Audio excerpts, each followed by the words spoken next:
So, Katherine, you've spent a lot of your past decades really looking at this question of philanthropy and new horizons and new trends. So I'm passing the floor over to you to reflect on what you want to share in this conversation. So I have spent 35 years actually working in fourth sector organizations, which I didn't know until I met Hirad. Because I've always worked actually in businesses, but social purpose businesses. Started an alternative newspaper in North Carolina, and I now operate the social change strategy practice of the largest professional service company in the world, which is Deloitte. The company that I was with before has merged into Deloitte. So I'm learning a lot about scale. I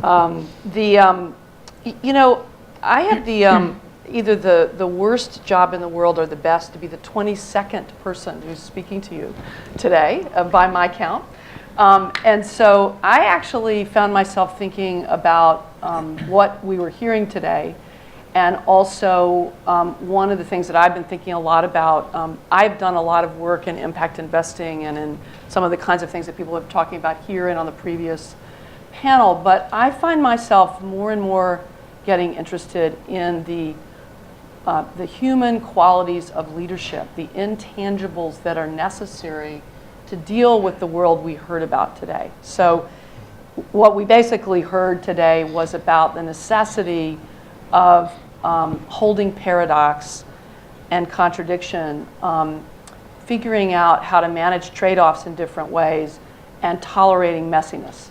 And we heard about it across many, many things all day long. So we did hear just now about the space in and among the sectors, and we heard about that on the previous panel, and the kind of intersections that are very different. We heard about the generational issues, and I actually think one of the great opportunities of the next time is to take the mindsets and skills and experience of actually the three generations currently working, the baby boom generation, who came of age in movements. My life was transformed by movements, with the incredible social entrepreneurial generation that actually knows a tremendous amount about how to operate high-performing organizations, with the group that we heard on the stage, the younger people who are, and the ones coming behind them that are digital natives. Boy, the magic of putting those things together. But it requires tremendous skill, and it requires tolerating messiness and holding contradiction. I think we heard about new in the technology panel, and in general, I'm seeing lots and lots of places, and I know Pip does a lot of this. We actually call it aligned action. I think we're in an era in which the ability to align individuals' actions through new technology platforms, but also to work in networks in new ways, and for actually to take entire domains and create strategies for them. The largest project we're working on right now is with 15 organizations trying to create a common narrative, to pick up on another thing we've heard, about the future they want to create. Not in a traditional coalition or collaborative way, but because they have no hope of moving the needle in any single organization without aligning what they're doing in new ways. And I'm seeing this all over the place. But it requires great leadership and great tolerance for messiness. We heard Jose talked about needing to balance outside and inside, and then he even moved to a place that I'm sure would have gotten a good conversation going in this room around politics, about left and right and parties and inside parties and outside parties. And you go on and on about all of that. And what I think is, I'm really, really interested in the creativity in leaders that it requires to hold all of that, and the ability to think in new integrative ways.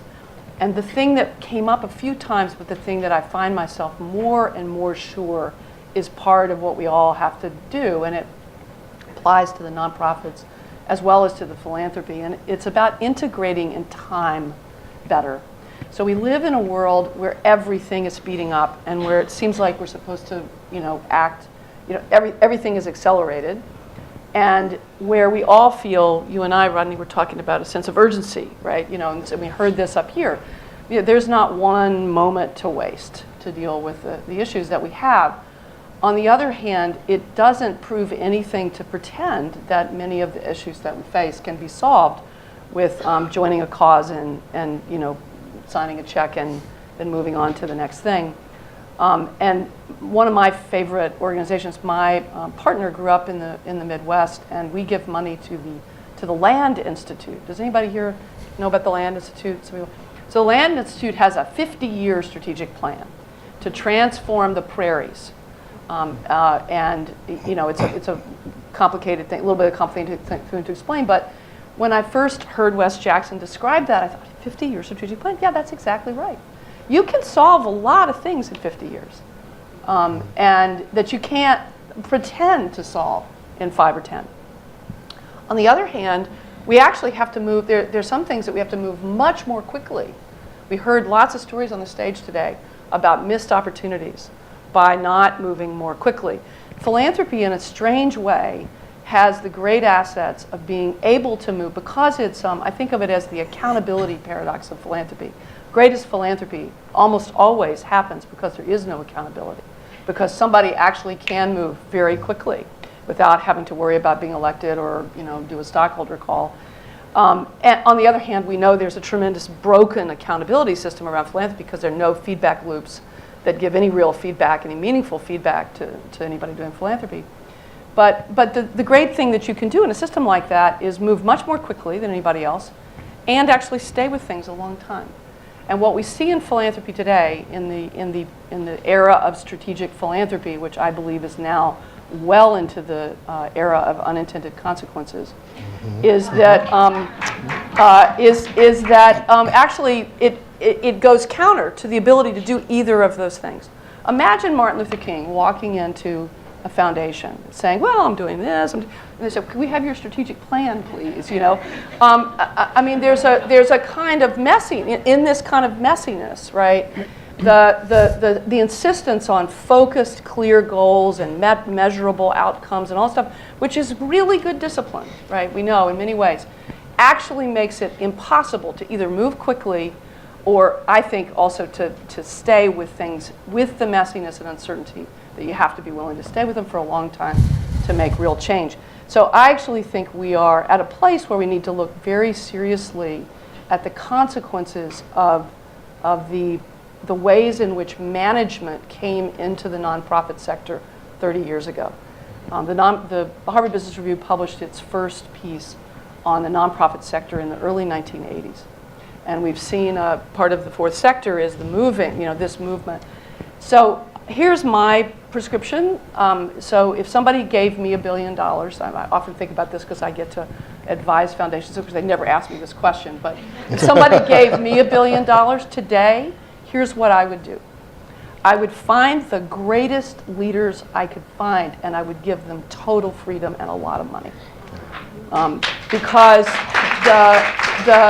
I just don't think that the way we're funding things now, the nonprofit leaders that I see who have to spend so much time raising money, if you sit up here and listen to Jose in just the last panel, it's like he clearly found somebody who did that, who believed in him and took the risk and did the things that had to be done to believe in him.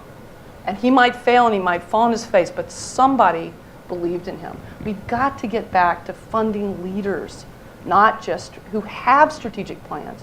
Foundations think that they're the ones that are supposed to have the strategic plans. Foundations and funders need to fund people who are strategic, who have the skill to navigate the uncertainty that we face. And so my prescription is faster, longer, believe in leaders. And then the last thing is, I think for all of us, one of my favorite phrases is, be sure to make new mistakes. And that has the dual meaning, of course, of do not be afraid to act and make mistakes, but be absolutely certain. And the one thing we can do today we couldn't do 20 years ago is we can know within 24 hours, if just a little bit of work, you can find whoever on the planet knows what you need to know. The people who've done what you've done, if it's been done before, you can find them. 20 years ago, that took 6 months or 12 months and lots of research and phone calls, and you want to find out what's the best practice in a homeless shelter, 20 or 25 years ago, that was a really hard thing. You can find that out just like that now, right? And so there's no excuse for pretending that we're just going to go out and make the same mistakes that have been made all over and over again. So, so I think we actually need to reinvent the reinvention of philanthropy that's been going on for the last 10 years. But so anyway, those are just a few thoughts.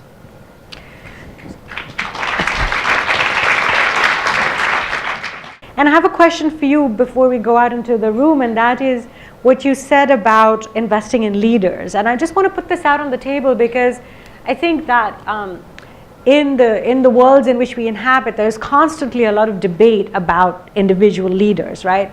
And again, because we talk about a networked world and sort of flat leadership structures and things like that, there's a constant conversation about individual leadership versus collective leadership versus shared leadership versus network leadership, and some groups of people who really believe that investing in individual leaders and their sort of strategies and plans isn't the way to go, because all that does is create these individual leaders without sort of the movements that they need to be a part of. And then there's another group of people that deeply believes that without that individual leadership to act as a catalyst to push those agendas, we're not really going to get to the outcomes that we want.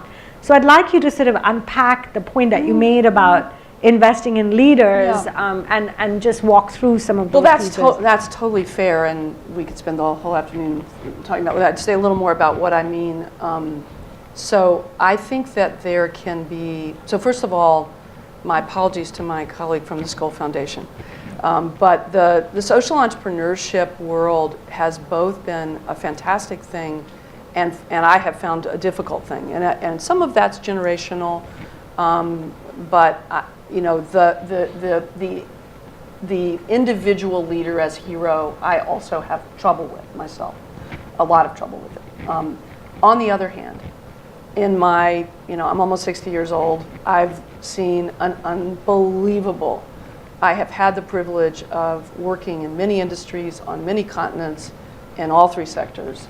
And if you just have a chance to reflect on your life and you look at what were the situations where a really good idea really took off versus one that didn't, you have to go into the human system. And it's not always one person, it might be multiple people. And some of the people might be fantastic network leaders.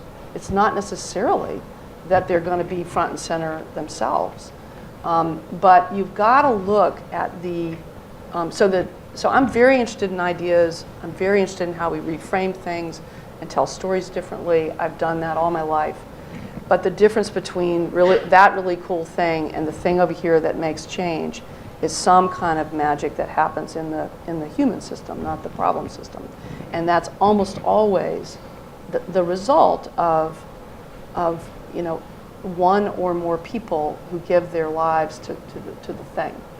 And I just sometimes fantasize what would happen if some of those people were liberated to actually do the work, not raise the money. And so I think it's a very complicated question. I understand the complexity of it. And I think we've gotten too far away. We've gotten so much into funding, at least in the worlds I work in, to things being driven by strategies and theories of change and very, very narrow thing. It misses the opportunity of the people and the ideas that are in the world. I'm speaking from a philanthropy context. And it just needs to listen more deeply and watch more carefully for where the opportunities are. And they may come, it's also about things that are outside strategies. Right? So it's both, right? So it's more, I obviously could talk about this for a while, so I'll shut up. Yeah, no, that's really helpful. I mean, it is one of those conversations that we could spend all day on.